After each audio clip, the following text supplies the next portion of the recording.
Okay, guys, this is slide 10 in our Imperialism unit, and we will turn our attention now to Panama, and specifically Theodore Roosevelt's role in Panama. The story of the U.S. Wanting to build a canal through Panama, we had long been interested in that, but the story of the actual building of the canal starts with the French. The French had failed several times to build a canal across Panama. They owned the rights to it, but they had failed several times, not simply from technological purposes, but from disease and yellow fever. We're back to that again. But our story here, in terms of the French, begins with the engineer, the man in charge of building the canal, a man named Philippe Bunau Varilla. Philippe Bunau Varilla. He's the engineer in charge of building the canal. Eventually, the French give up. They've had enough. They've lost enough people and enough money trying to build this canal, and they're looking to sell their rights to build the canal. Well, the U.S. is very interested in buying the rights. We agreed to pay the French $40 million for their rights to build a canal. The French thrilled with the offer. They at least get some money out of this, and they're not stuck not being able to build a canal anymore. So we go to Colombia. Okay, Colombia actually.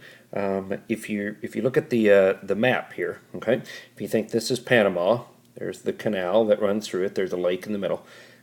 Colombia would be the country over here in South America that borders Panama. Colombia actually controls Panama. Panama is not its own independent country. It is a colony of Colombia's. So the United States, after agreeing with the French to buy the rights, goes to Colombia and says, hey, look, Colombia, the French don't want to build a canal anymore. They've agreed to sell us the rights. Is it okay with you if we build the canal instead of the French? And Colombia says, no, go away, you silly Americans, we don't like you. So Colombia refuses to allow the United States to build. So we got the French willing to sell us their rights, but Colombia won't let us build in Panama. So we've got to get rid of the Colombians. Okay? So we help stage a little rebellion in Panama. Okay? Philippe Bunau Varilla will lead the Panamanian people in an uprising to kick Colombia out of Panama and establish Panama as its own little independent country. Okay? The United States helps. We send some battleships down and blockade the Colombian Navy so they can't get troops into Panama. And it's a small, short, quick little fight. The Colombian army is driven out of Panama, and Panama is free. So the United States quickly moves to recognize Panama as a country, a free, independent country. Hooray for Panama, welcome to the world, congratulations, and all that. Philippe Bunau Varilla is named the foreign minister of Panama, and his first deal is to sell the United States the rights to build a canal. And we sign what is known as the Hay-Bunau Varilla Treaty, named after Secretary of State John Hay, who signs it for the Americans, and Philippe Bunau Varilla, who signs it for the Panamanians. So now we're all legal. Okay, we've got the land to build it. We have a 10-mile wide strip of land across the narrow little isthmus of Panama. Back to the little map here at the top, there's a lake in the middle, so really you only have to build the canal from one side to one side of the lake, and from the other side of the lake, it goes up this way, to the other coast. You use the lake in the middle. So now, all we have to do is build it. Well, that's easier said than done. Okay? There are a number of difficulties that we encounter while building the canal here in Panama. Labor troubles. We've got we're trying to send Americans to build the canal, which means, it's going to be very expensive. You got to work with unions. By now, Teddy Roosevelt is president, and We see that he wants to do everything he can to help the workers. We've talked about in our progressivism unit. So he's got labor problems he has to deal with. There's the sheer massive depth here of what you're trying to accomplish. Blasting through the mountains of Panama here, and there are landslides and dynamite's still pretty untested at this point, so quite a few Americans die. But the biggest problem we have to deal with here is yellow fever. It's disease again. If you'll recall the Spanish-American War, we talked about 400 and something people died in battle, over 5,000 died from disease, and yellow fever was one of the culprits. Okay? The man who solves the problem here is the same man who figured out how to wipe out yellow fever in Cuba. He's going to do the same thing in Panama. And his name is Colonel William Gorgas. He's a military engineer. William Gorgas, the man who wipes out yellow fever in Panama and Cuba, both very, tropical countries, lots of mountains. So there's hills and valleys, very wet, very rainy. Okay, and Gorgas, who's not a scientist, so he doesn't come up with a cure, but what he does manage is to stop it from spreading. Okay, yellow fever is spread by mosquitoes. Okay, mosquitoes carry the disease. They bite the workers. The worker gets yellow fever. The worker dies.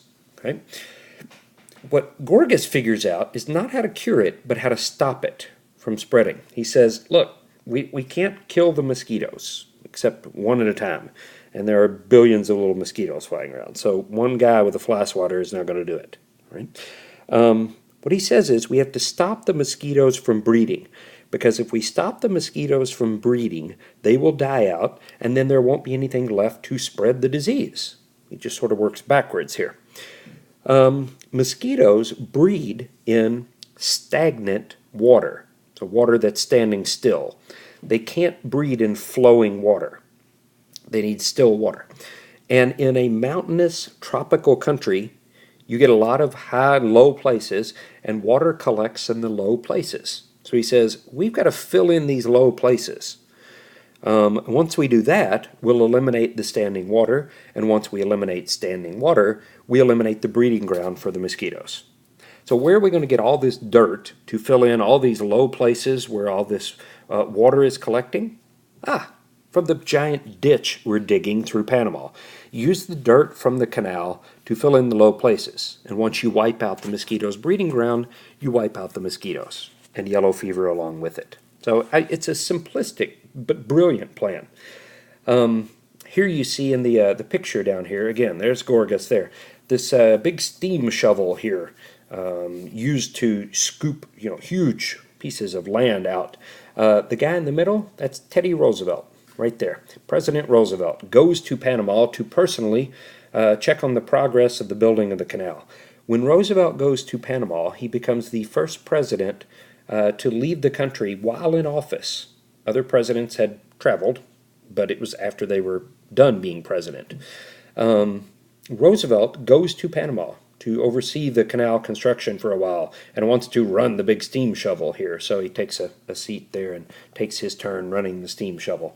I'll show you a video in class, pretty good description of some of the problems the canal company had in building the Panama Canal.